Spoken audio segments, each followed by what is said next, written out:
Bueno, vamos a pasar directamente a la palabra. Se leía esta tarde en Mateo capítulo 24, el capítulo de la enseñanza escatológica o profética del Señor Jesús, capítulo que yo creo que deberíamos de leer, y lo digo en serio, como mínimo una vez a la semana.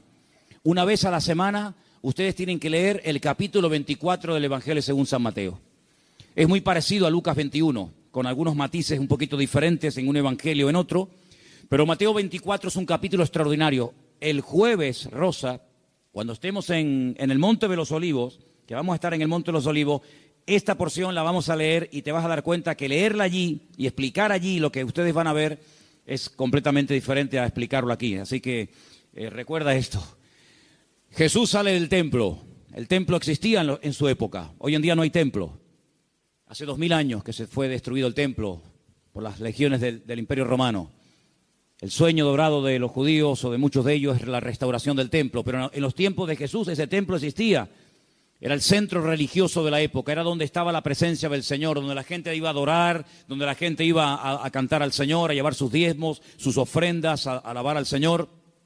Y cuando salían del templo, hemos leído esta tarde que los discípulos, como buenos judíos, se sentían muy orgullosos de ese templo, que Herodes lo había ampliado. Saben que era el segundo templo que se construyó en la época del retorno de Babilonia, cuando volvieron de Babilonia con Esdras, Nehemías, con Zorobabel, pero Herodes lo amplió y lo llenó de oro por todas partes, un templo increíble, un templo tremendo. Los romanos se quedaron sorprendidos cuando lo vieron, dijeron, los judíos son poco tontos, construyen un templo tan grande y está vacío, no tiene ningún ídolo dentro.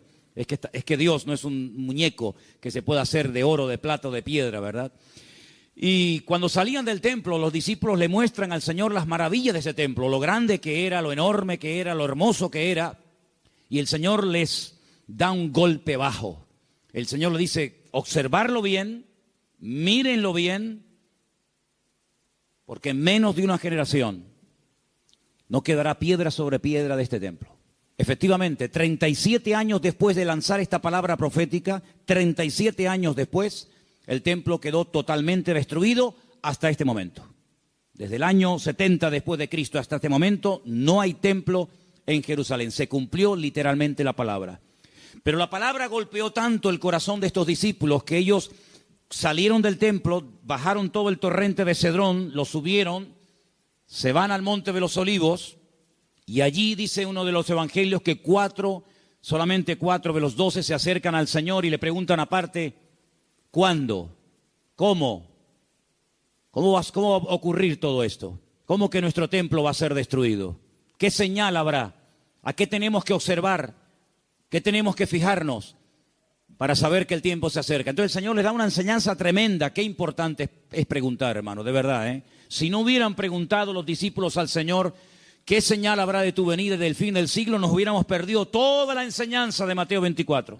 Por eso repito, qué importante es preguntar, pero cuidado, no preguntar a cualquiera, no preguntar a cualquier parte, sino preguntar a la persona que te puede dar la respuesta correcta, porque una de las señales que el Señor dice en este capítulo, y es algo que yo quiero en esta tarde hablar, es que tenemos que estar preparados porque una de las muchas señales de los últimos tiempos va a ser la proliferación de falsas doctrinas. Dice la Biblia, lo leíamos el jueves, que algunos llegarán hasta escuchar. Dice el Espíritu claramente que en los postreros días algunos apostatarán de la fe y escucharán a espíritus engañadores y ahí da una enseñanza tremenda.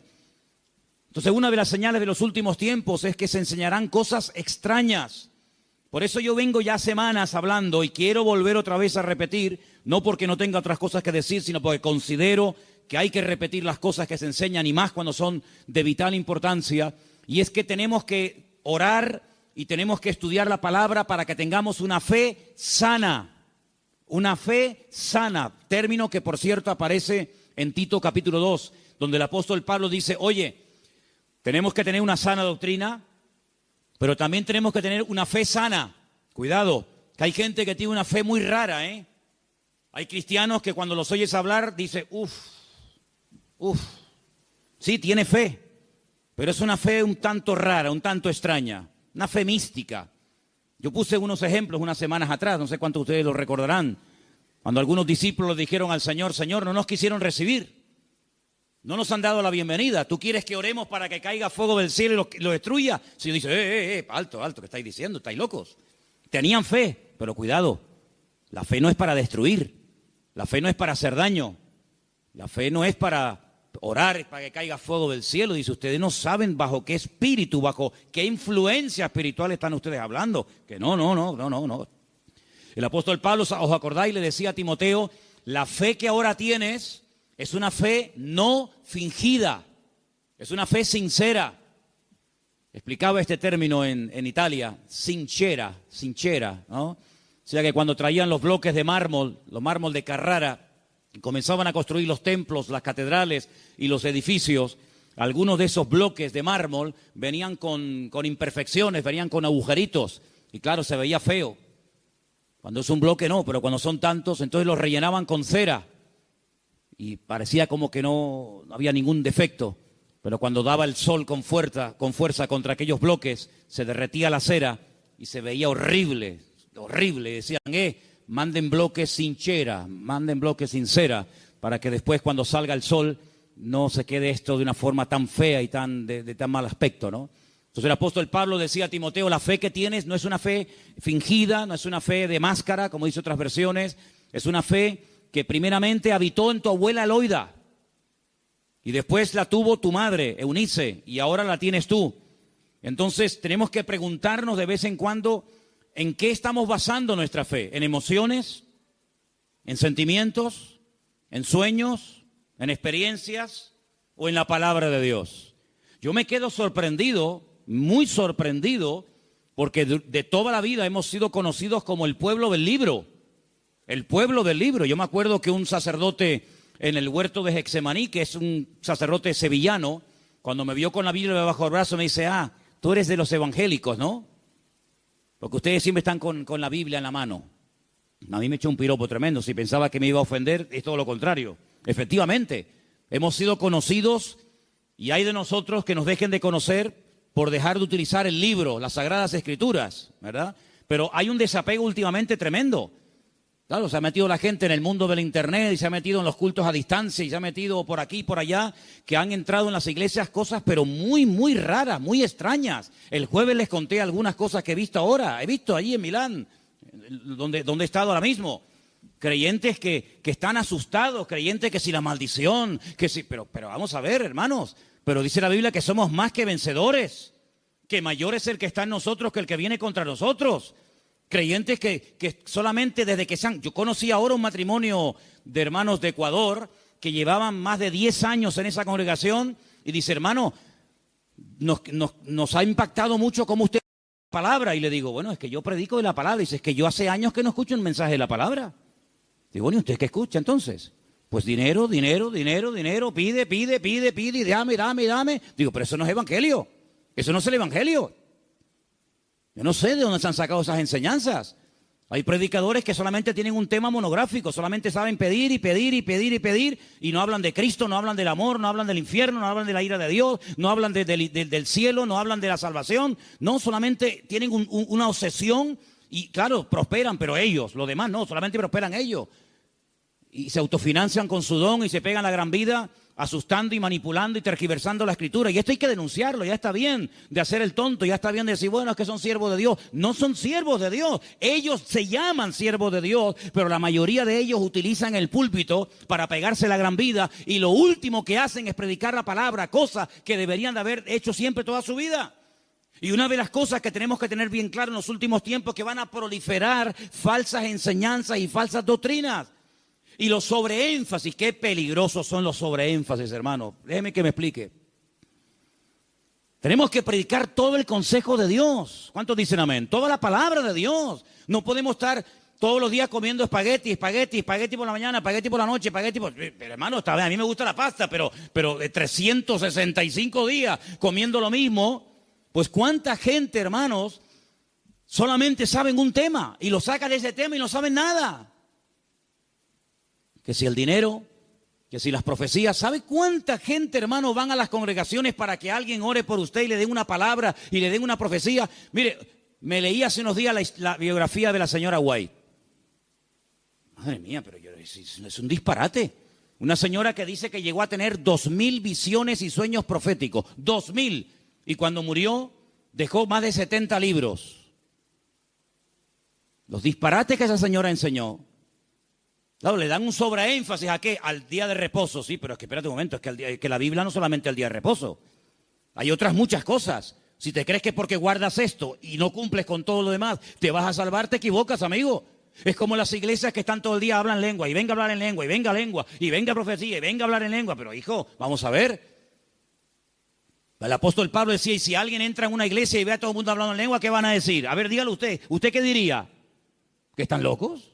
Pero ¿cuántas iglesias son así? ¿Cuántas iglesias son así que parecen locos? Yo fui hace muchos años a una congregación en Las Palmas, y bueno, yo estaba predicando, y en medio de la predicación se levantaba la gente, se caían ahí al suelo y empezaban a gritar y a revolcarse, y yo decía, ¿qué le pasa a esta gente? Entonces yo miré al pastor que estaba allí y le digo, ¿qué le pasa? Dice, no, es el poder de Dios. Digo, ¿cómo es el poder de Dios? Pues si está haciendo el perro. Estaba haciendo el perro. Y el otro en la esquina poniendo un huevo. Digo, ¿pero qué poder de Dios? La Biblia dice en Romanos 12 que el Señor es nuestro culto racional. Por favor, que parece, damos una imagen, nosotros no, gracias a Dios, pero ¿cuántas iglesias dan una imagen al mundo de que son locos? Y ya está bien, hermano, de callarnos, y ya está bien de decir, bueno, son así. No, son barbaridades que avergüenzan al evangelio. Y tenemos que denunciarlo, porque el que sabe hacer lo bueno y no lo hace, es copartícipe con eso. No les contaba el jueves que acabo de conocer ahora a un pastor en Milán que se tira en la plataforma cuando llega el momento de la ofrenda y le dice a la gente que lo tienen que tapar con dinero. ¿Cómo? Sí. Él dice, no, mira, aquí todavía se me ve algo de tela, tienen que tapármelo. Increíble. Un pastor que la congregación un día le regaló un coche, cogieron una ofrenda en la congregación, le regalan un coche al pastor y a los 2 días se sube al púlpito y dice, hermano, Dios me ha dicho, mentira, Dios no dijo nada, eso es falso. Pero él dice, Dios me ha dicho que este no era el coche que ustedes tenían que regalarme, era uno más grande y superior. Y la gente tan tonta va, lo cambian y le compra uno más grande. Y yo le decía, pero ¿ustedes qué hacen allá adentro? ¿Por qué no se le va a hablar, salgan corriendo? Eso no es iglesia, eso no es nada, eso es un circo. Eso es una vergüenza para el evangelio. Es que tenemos miedo, porque nos ha dicho que si nos vamos se nos va el espíritu y se nos va la bendición. Digo, hágame el favor. Oye, que a mí nunca me ha tocado la breva de caer en una iglesia de estas, ¿eh? A mí nunca me ha tocado una breva de estas. Siempre, de verdad, a mí me toca una iglesia de estas y es que me voy al Antiguo Testamento con la espada y el arco. Increíble, hermanos. Entonces tenemos que retornar a la palabra de Dios en nuestra base. No podemos entrar en locuras, en disparate. Todo lo que usted pueda pensar, soñar, sentir o lo que sea, si no va de acuerdo 100% con la palabra, no es de Dios. La palabra de Dios es la base, es el fundamento de nuestra fe. Y no necesitamos nada más que la palabra y nuestra experiencia, nuestra relación con el Señor. Yo creo que algunas personas no han terminado de descubrir lo que significa enamorarse del Señor y enamorarse de la palabra. Por eso buscan fuera, porque cuando un hombre está enamorado de su mujer no tiene que buscar otra. Y cuando una mujer está enamorada de su marido, no se le van los ojos detrás de otro. Cuando usted está enamorado de Cristo, no le tienta nada ni nadie, porque usted sabe en quién ha creído. Y a mí me da la impresión de que hay mucha gente hoy en día en las iglesias que son religiosos, pero no han nacido de nuevo, porque la persona que nace de nuevo no hace estas barbaridades, porque ofende al Señor. O no conocemos la historia de este joven llamado José, un hombre que nunca fue a un culto. José nunca fue a ningún culto. José nunca leyó la Biblia. Pero José un día tuvo un momento en el que fue tentado y él dijo, yo no puedo hacer esto porque pecaré contra mi Dios. Y uno dice, pero ¿cómo sabía este hombre que eso era pecado? Porque él tenía comunión con el Señor. Y cuando una persona tiene comunión con el Señor y conoce al Señor, sabe lo que le agrada y lo que no le agrada al Señor, aunque no lo hayas leído. Porque el Espíritu Santo que mora en ti te da testimonio de que eso es o no es la voluntad del Señor. ¿Cuántos dicen amén? Entonces hay que retornar a la Biblia, hermanos. Claro, hay gente que se atiborra de libros y venga libros. Hermano, este es el libro que Dios nos ha dado. Escudriñar las Escrituras, dice la Biblia, porque ellas son las que dan testimonio de mí. Y mire, hermano, yo antes de irme para Italia les comentaba de aquellos 10 leprosos, ¿acordáis? Aquellos 10 hombres que bajaron de las montañas porque tenían fe, pero momento. Yo les dije a ustedes y espero que no hayan olvidado esa enseñanza, porque para mí es de vital importancia. Ellos tenían fe. Por eso bajaron de la montaña. Ellos tenían fe, por eso clamaron al Señor. Pero el Señor no los sanó así instantáneamente, sino que el Señor les dijo, id y mostraos a los sacerdotes. Ellos no sintieron nada, ellos no vieron nada, ellos seguían estando leprosos, pero ellos en obediencia se ponen a caminar y mientras caminan, automáticamente se produjo el milagro. Por eso, ¿se acuerdan cuando yo les dije que fe más obediencia es igual a la bendición de Dios? Por eso hay gente que tiene fe, pero no crecen, no maduran, porque es una fe a veces extraña, envenenada, contaminada, porque han estado en tantos sitios que, permítame la expresión, tienen un potaje en la cabeza. Pero cuando usted conoce al Señor y a su palabra, y usted tiene una fe sana, bien encaminada en las cosas del Señor, usted sabe que la fe, si no tiene obras, y la fe, si no obedece al Señor, no sirve de nada. ¿Cómo usted va a pretender con la fe que tiene viviendo en desorden, sin poner en práctica los mandamientos del Señor? Que Dios le bendiga. Primeramente tendrá que ponerse en orden para que el Señor pueda hacer maravillas en su vida. ¿Y cuántos creyentes en las iglesias son una cosa aquí y fuera son otra? Sí, tienen fe, pero el testimonio que dan es pésimo. Bendito sea la palabra cuando el Señor dice a través de la boca de Pablo, no me avergüenzo del evangelio, porque es poder de Dios. Espero que el evangelio no tenga que arrepentirse y no tenga que avergonzarse de la conducta que está llevando fuera. Porque aquí todos somos muy buenos, aquí todos levantamos las manos, o el que quiera, y aquí todos somos muy santos. Pero, ¿y por fuera? Porque a mí de qué me sirve que vengas aquí, gloria a Dios y aleluya, si luego en la calle eres un desorden y vives en pecado, estás viviendo en adulterio, estás viviendo en fornicación, tienes un mal testimonio en la familia. No, tienes que plantearte tu relación con Dios. ¿A qué vienes aquí? ¿A cambiar o a qué? ¿A fichar como en un trabajo? No, fui al culto. Sí, fui al culto porque te entró por aquí y te salió por ahí, porque no ha habido cambios en tu vida. Esta es una iglesia donde queremos que la gente venga, gloria a Dios, sí, pero que vengan a cambiar. Y que sepan que aquí no vamos a estar con tonterías ni con experiencias extrasensoriales, sino que aquí te vamos a llevar a la palabra. Y la palabra te va a hablar y el Espíritu va a hablar a tu corazón. Y en cuanto veamos cosas extrañas que no son de Dios, pues te las tendremos que decir. Y claro, algunos esta cosa no lo entienden y dicen, no, es que aquí no hay amor. Bueno, si usted entiende el amor, que le vamos a decir lo que usted quiere oír, evidentemente aquí no lo va a encontrar. Aquí le vamos a decir lo que dice la palabra. Y los que estamos, los que vienen, se adaptan a lo que hay, y si no, pues que el Señor le bendiga y que le lleve a otra iglesia. Pero aquí no vamos a ceder ni un milímetro por agradar los oídos, por tener mucha gente, porque si tener mucha gente significa bajar el listón de la santidad de Dios, amigo, hasta ahí hemos llegado. La palabra dice que sin santidad nadie verá al Señor. Me da igual si es fulanito de tal, don fulano de tal. Sin santidad nadie verá al Señor. Es que yo canto, que me da igual. El diablo canta mejor que nosotros. Sin santidad nadie verá al Señor. ¿Qué es santidad? Vivir como Dios manda. Es que yo no quiero vivir como Dios manda. Pues a ver lo que haces. A ver lo que haces. Porque tarde o temprano te vas a sentir confrontado con la palabra. Claro, la carne siempre te va a decir que no pasa nada. ¿No se lo dijo Satanás a Eva? ¿Qué le dijo Satanás a Eva? ¿Por qué no comes? Y dice, porque Dios me ha dicho que si como muero. ¿Y qué le dijo Satanás? No, eso no es así. Tú no vas a morir, come para que veas. Y le creyó al diablo. ¿Y cuántas veces creemos que Dios está equivocado, que es injusto con nosotros, cuando la palabra del Señor nos dice que en los últimos tiempos el enemigo va a ser tan sutil que muchas veces le va a permitir a la gente tener esa falsa seguridad de creer que estoy en desorden y en pecado, pero Dios me va a bendecir igual? No, mi amigo. Las consecuencias tarde o temprano de una vida en desorden son terribles, porque la paga del pecado ha sido y es y será siempre la muerte. ¿Cuántos dicen amén? Hay tres cosas que tenemos que tener claro a estas alturas. Primero, ¿a qué nos ha llamado el Señor? ¿A qué nos ha llamado el Señor?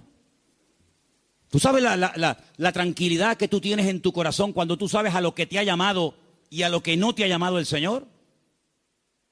No tienes que estar imitando a nadie. No tienes que viajar por el mundo entero buscando el sistema, el método en Colombia, en Venezuela, en Cuba, en Puerto Rico, en Toronto. Yo no tengo que ir a ninguna parte. Lo que dice la Biblia, entra en tu aposento y tu Padre que te ve en lo secreto te recompensará en público. Claro, es más fácil coger un avión y irte a Corea a ver lo que hacen los coreanos. Es mucho más fácil coger un avión y pagarte el pasaje como Jonás, que prefería pagar el pasaje, ¿verdad? Y mantener la rebeldía que dar marcha atrás. Es mucho más fácil coger un avión y decir, a ver, una iglesia que esté creciendo mucho, a Nigeria, ahí nos vamos todos.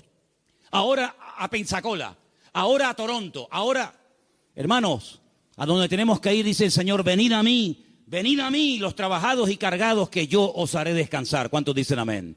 Entonces, tener claro a lo que nos ha llamado el Señor y a lo que no nos ha llamado. No hay una iglesia 100% completa. Yo les digo, esta iglesia no es completa. Tenemos muchas carencias. No somos una iglesia fuerte en misiones. No tenemos misioneros ahora mismo en el mundo.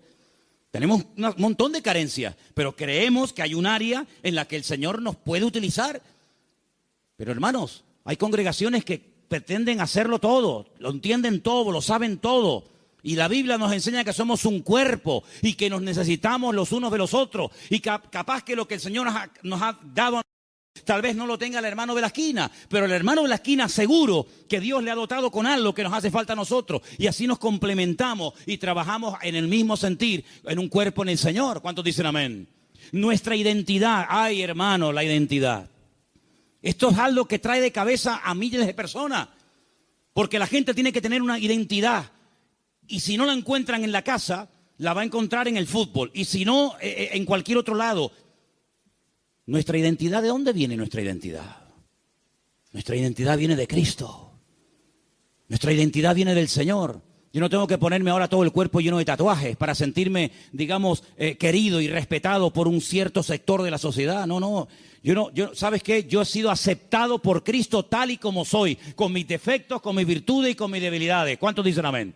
Ahora, si usted tiene complejos, si usted no se termina de aceptar a sí mismo, pues usted no va a crecer y usted no va a madurar hasta que tú no le des gracias a Dios por el cuerpo que tienes y le digas gracias, Señor, porque tú me hiciste así, usted no va a poder disfrutar de la vida. Su identidad tiene que venir de la fuente. ¿Y cuál es la fuente de la que bebemos? Nuestro Señor Jesucristo. Eso nos ayuda a descubrir nuestras limitaciones. Eso nos ayuda a saber lo que tenemos y lo que no tenemos. ¿Han oído el pasaje del libro de los Hechos cuando dice la Biblia que a la hora de la oración subían Pedro y Juan al templo a orar y dice que había ahí un mendigo que les pidió limosna? ¿Lo conocéis, verdad? Conocido. ¿Qué le dijo Pedro al paralítico? No tengo. ¿Qué?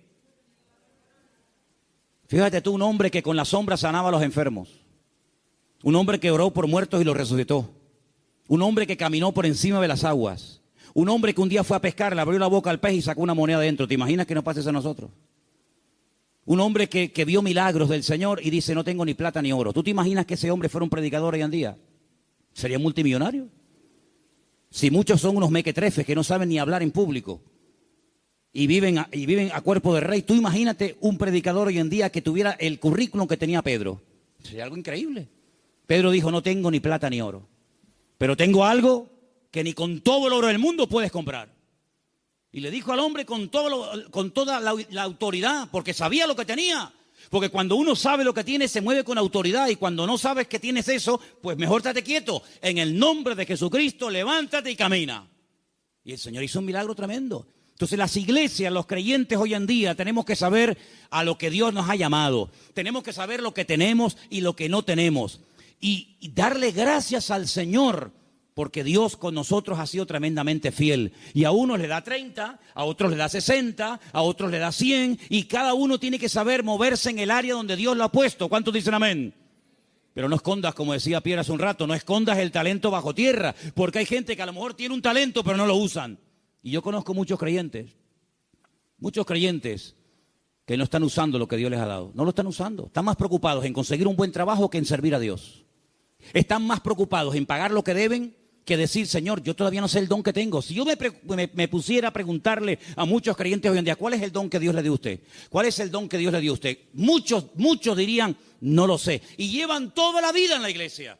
Entonces, en estos años, ¿qué has hecho? Porque si no sabes a lo que Dios te ha llamado, si no sabes cuál es el don que tienes, la pregunta es, ¿usted qué ha hecho en los 10 años que lleva en el culto? ¿Qué es lo que usted ha hecho? Queridos hermanos, es el tiempo de que le preguntemos honestamente al Señor, y está el año a punto de terminar, Señor, ¿en qué área tú quieres utilizar mi vida? Porque el Señor tiene grandes sorpresas para todos y para cada uno de nosotros. ¿Cuántos dicen amén? Ahora, hermano, escúcheme una cosa. Dios quiere que crezcamos en todas las áreas. Como dije antes, el sobreenfatizar algo, el crecer demasiado en un área, olvidándonos de otras, lo que produce son monstruos. Hay gente que le da un énfasis tremendo a la oración. Y claro, la oración es muy importante, hay que orar, claro que sí. Pero no tienen ni papa, no tienen ni idea de la Biblia. Por otra parte, hay gente que está todo el día con la Biblia, leyendo, memorizando y estudiando, pero nunca oran. Luego, tenemos que crecer con un equilibrio, de tal manera que no seamos como un monstruo que crece mucho en un área, pero nada en otro área. Y tenemos que dedicarle tiempo al Señor a decir, Señor, yo quiero crecer espíritu, alma y cuerpo, como dice la palabra. ¿Cuál fue el último libro que leíste? Sin contar la Biblia. ¿Cuál fue el último libro que leíste? Hay cristianos que no leen nada. Hay cristianos que no leen nunca nada. ¿Y cómo van ustedes a contactar? ¿Y cómo van ustedes a evangelizar? ¿Y cómo van ustedes a dialogar con personas del mundo que no leen la Biblia, sino que leen y están preocupados con otras cosas? Si tú no estás puesto en lo que el mundo habla y comenta, ¿cómo vamos a alcanzarlo si no sabe ni por dónde empieza una conversación, ni por dónde termina? Hay gente que no trabaja, ni estudia, ni hacen nada. Y son las víctimas y son las personas más propensas a caer en desánimo, en depresión y en pecado. Una vez leí un refrán, no es bíblico, pero decía algo así como: Satanás busca a una persona desocupada para darle una ocupación. Grandes hombres de Dios a lo largo de la historia no cayeron en el campo de batalla mientras servían al Señor. Grandes personajes de la historia no cayeron cuando estaban activos sirviendo al Señor, sino en tiempos de ociosidad, cuando se aburrían, cuando no tenían otra cosa que hacer, porque para pecar hace falta tener tiempo. Por lo tanto, no desperdicien el tiempo, hermano. Pídanle al Señor: Señor, ayúdame a utilizar el tiempo. Si tienes tiempo libre, ponte a orar, congrégate, busca un libro, un buen libro para estudiar, para servir al Señor, para prepararte, pero no estés todo el santo día sin hacer nada, porque eso tarde o temprano se va a volver en tu contra y te va a crear grandes problemas. Quiero también comentar algo que para mí es de vital importancia. Hay gente que por la timidez, por el temor, por el miedo al qué dirán, no terminan nunca de dar el paso. Y déjame que te diga que hay una mujer en la Biblia que tenía un tesoro increíble. Lo quería consagrar, lo quería entregar al Señor, pero no fue de utilidad su tesoro, no fue de bendición lo que ella tenía, hasta que rompió el vaso de alabastro y ungió con ese perfume al Señor, y dice que toda la casa se llenó del olor del perfume. ¿Cuánto tiempo hace que no caes quebrantado en la presencia del Señor? Hay gente que tiene los ojos muy secos, hace tiempo que no lloran, que no se quebrantan en la presencia del Señor. Viven secos como palos, como aquel valle de huesos secos, que dice que eran muchos, pero estaban secos. Estaban secos, no había vida, no había espíritu en ellos. Y le dice el Señor a través del profeta Ezequiel: profetízale a los huesos, háblales a los huesos. Dice que cuando entró el Espíritu de Dios en ellos, se convirtieron en un gran ejército. No seas un hueso seco en un culto, no seas un hueso seco, escucha que te escucha, pero nunca compartes la bendición, nunca abres tu corazón a otras personas que están igual o peor que tú en un momento determinado. Pídele al Señor antes de que finalice el año, que está ya, como quien dice, a la vuelta de la esquina, poder ganar almas a los pies de Cristo. ¿Cuál fue la última persona que ganaste para Cristo? Yo estoy seguro, no lo voy a preguntar, porque no quiero que te sientas mal. Bueno, sí quiero que te sientas mal. Sí. No, que si no sería falso. Sí quiero que te sientas mal. ¿Cuántas almas has ganado para el Señor en este año? ¿10? ¿5? ¿1? No has ganado a nadie este año. Si yo no gano ni un alma para Cristo en un año, yo me muero. Le diría al Señor: Señor, llévame contigo. Ya mi ministerio se secó. Ya se secó. ¿Sabe lo que pasar 365 días? Viajar, comprar, ir de vacaciones, disfrutar de la vida, de lo que tienes, trabajar, estudiar y no ganar ni un alma para Cristo. Eso se llama esterilidad, amigo. ¿Y cuántos creyentes son estériles? ¿Cuántos creyentes son estériles? No han tenido el privilegio de llevar ni a uno en 365 días a los pies de Cristo. ¿Cuántas Biblias has repartido este año? ¿50? ¿25? ¿10? ¿Ninguna? ¿Cuántos folletos has repartido este año para invitar a alguien a un culto? Hablarle del Señor. Esa es nuestra realidad. Esa es la realidad del pueblo de Dios. Por eso cuando me dicen, hermano, ¿por qué hoy en día no hay tantos milagros como hace 2000 años? Que es normal. Porque el nivel de consagración y de compromiso del creyente del siglo XXI no tiene nada que ver con el creyente de los primeros siglos de la era cristiana. Aquella gente vivía para y por Cristo. Estaban obsesionados con el Señor. Hoy en día es muy, muy, muy difícil encontrar a uno en una iglesia que tenga las ideas claras, que dedique tiempo a la semana, 1 hora a la semana, un par de horas a la semana, para decir, ahora no voy a trabajar, no voy a ni móviles, ni internet, ni nada, sino voy a salir a la calle a ver si el Señor me pone a alguien en el camino, voy a evangelizar a un chico en el parque, a una señora que esté por ahí caminando. Es muy difícil encontrar a jóvenes, incluso hoy en día, obsesionados por Cristo. Yo le decía hace poco a un pastor, en mi época, cuando yo me convertí al Señor, todos los jóvenes en mi iglesia solamente queríamos una cosa, ir a la escuela bíblica, prepararnos y servir al Señor. Esa era la obsesión. Llegamos a ser hasta criticados. Algunos de la congregación decían, pero ¿ahora qué pasa? ¿Que todo el mundo se quiere ir al seminario y prepararse para servir al Señor? Hasta recibimos crítica en aquellos tiempos. Y en aquellos años surgieron un montón de pastores que hasta el día de hoy, son los que están. Pero pastores que ya tenemos 50 y pico años largos, porque te hablo hace ya 30 y tantos años atrás. Bueno, pues 35 años han pasado desde que yo estoy sirviendo al Señor y yo no he visto que ese deseo de servir al Señor a tiempo completo, como misionero, como pastor, como evangelista, como lo que sea, se ha ido diluyendo, se ha ido perdiendo. Y tú puedes observar hoy en día en los púlpitos que los pastores pues ya tienen de 50 años para arriba, si no más. Dime qué pastor hay, nómbrame 10 pastores en Tenerife que tengan 21 años como yo fui el primer pastor. Bueno, yo fui pastor con 19, pero dime 5 pastores en Tenerife que tengan 20 años y que sean pastores en este momento con 20 años. Ni uno. En mi época todos teníamos esa edad. Empezamos con 19, 20, 21 años hasta ahora. Tenemos que recuperar tantas y tantas cosas. En mi época no había la mayoría de las cosas que hay hoy en día. En mi época no había WhatsApp, no había internet, no había páginas web. Los cultos eran muy sencillitos, eran muy normales, no había tanta parafernalia de sonido. Parece que hoy en día la puesta en escena tiene que tener esto y aquello, porque parece que si no, el culto como que no fluye. En aquella época una guitarra española, pum, a la calle, encima un banco, orábamos, venía la gente, estaba el Señor, una sencillez tremenda. Eso tenemos que volver a recuperarlo, porque nosotros estamos en este mundo, ¿para qué? ¿Para qué estás tú en este mundo? Y dime, ¿para qué estás? Para llegar a una edad y decir, bueno, yo ya tengo mi casita, mis mueblecitos, mi paguita. Qué vida tan triste, perdóname. Qué vida tan triste. Estar esperando a yo jubilarme, para estar ahí esperando a la muerte. Este verano, cuando hice a un pueblo, había 3 personas en el pueblo. 3 personas en un pueblo, allí arriba, en los cañones del Sil, en Galicia. Cuando llegué, hablé con esos 3 viejitos y le digo, ¿qué tal? ¿Cómo están? Los 3 al momento me dijeron, aquí estamos esperando la muerte. Digo, ostras. Yo déjame dar un paso atrás, no sea que me pase a mí algo también. Dice, los jóvenes se han ido todos. Los jóvenes del pueblo se fueron. Y aquí estamos esperando a la muerte. Digo, madre mía, pero qué futuro de vida.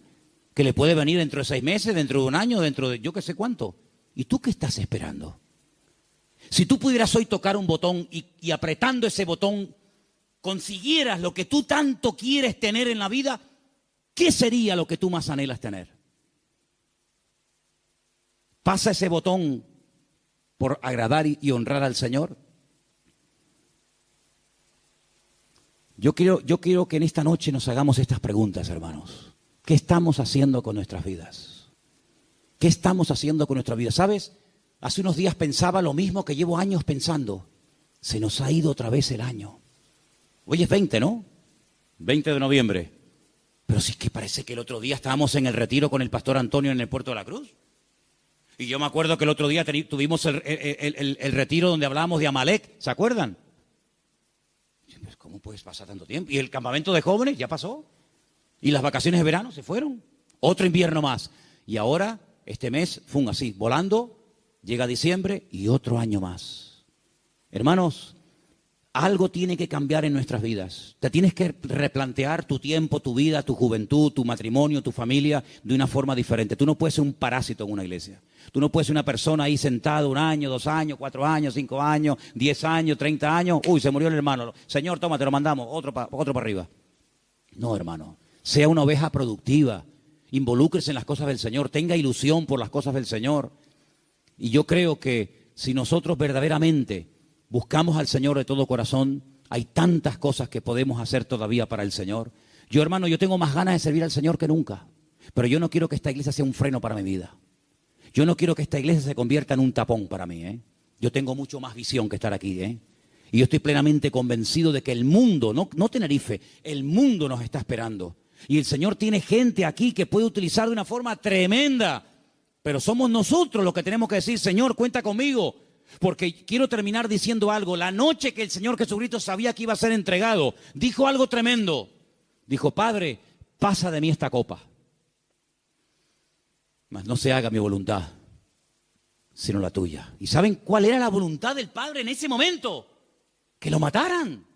Es increíble. El año que viene va a ser un año muy interesante. Créanme, va a ser un año tan interesante. Porque ya empezaron los dolores de parto, pero los dolores de parto no duran siempre. No, hermana, yo no entiendo mucho de esto, yo nunca he parido, ¿no? Pero más o menos hablo de la teoría. Los dolores de parto están ahí, pero llega un momento que se acabó el dolor, nace el chiquillo y ya está. Bien. Llevamos años con dolores de parto. Europa ya lleva años en dolores de parto. España ni te cuento. España yo creo que le van a tener que hacer una cesárea dentro de poco. Porque no hay forma de que salga el chiquillo, ¿vale? Estamos con dolores de parto hace mucho tiempo. El año que viene van a salir muchas cosas, van a parir muchas cosas que se han ahí retenido con dolor. Bien. Estoy recibiendo llamadas de Estados Unidos. Muy interesantes, por cierto. Para muchos, sobre todo para gente de Latinoamérica, más que para gente de Europa, Estados Unidos era el sueño dorado. Yo recibo cada día correos de gente que me dice, he mandado solicitud, he pedido visa a Estados Unidos, me la han denegado, entonces estoy tocando la puerta a ver si usted, no sé qué. No te puedes ni imaginar la cantidad de gente que me escribe cada día de montones de lugares que primero tocan a la puerta del tío Sam. Primero le llaman al tío Sam. Y cuando el tío Sam le dice, por aquí no entra, entonces llaman yo qué sé, a Don Quijote de la Mancha y Sancho Panza, ¿no? Por ejemplo, por un ejemplo. Vean. ¿Cómo van a reaccionar todos aquellos creyentes que se fueron a Estados Unidos creyendo que era el paraíso terrenal?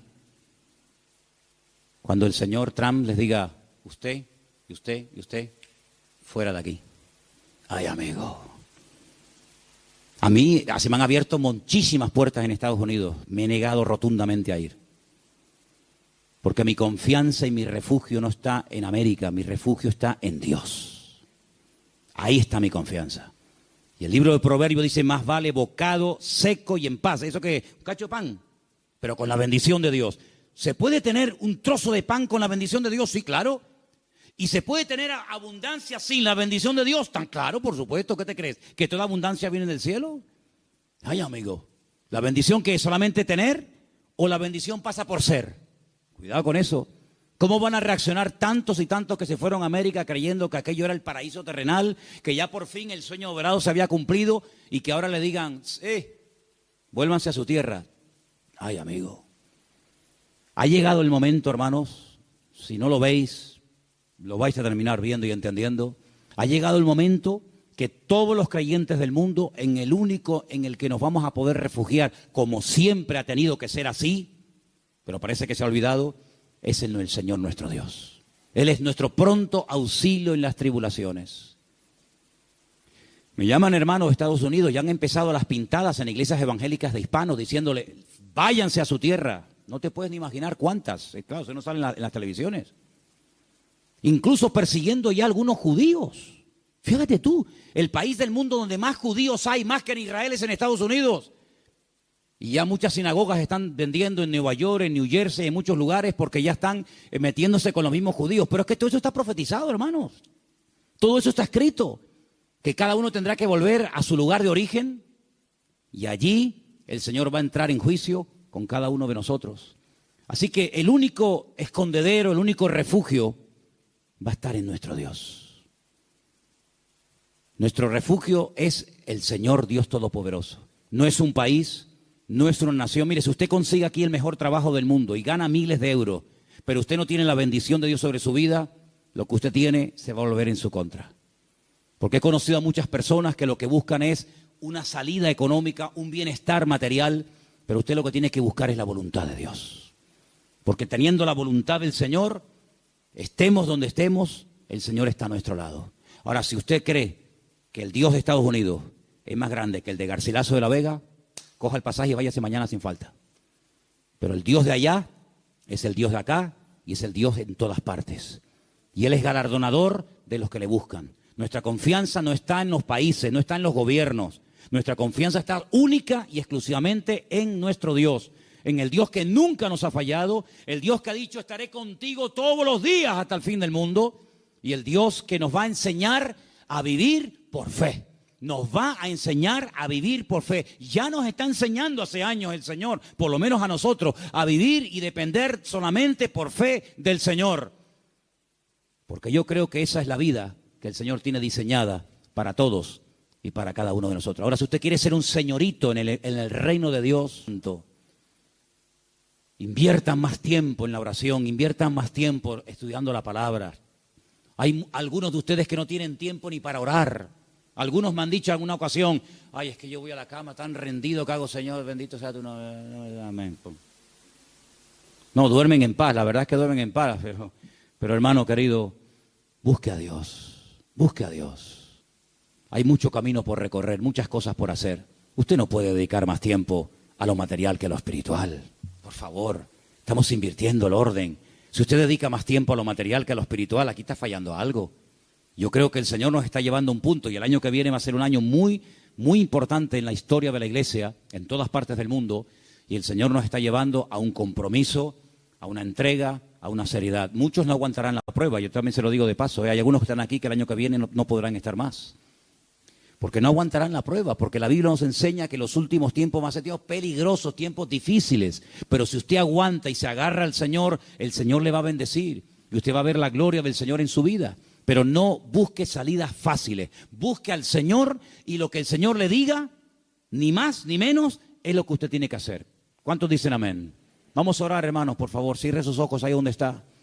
Plantéese esto seriamente, por favor. Plantéese esto seriamente delante del Señor. ¿Qué estoy haciendo con mi vida? ¿Qué estoy haciendo con la vida de mi familia? ¿A dónde los estoy llevando? ¿A qué se están dedicando? Dice la Biblia que nuestra búsqueda tiene que ser diferente.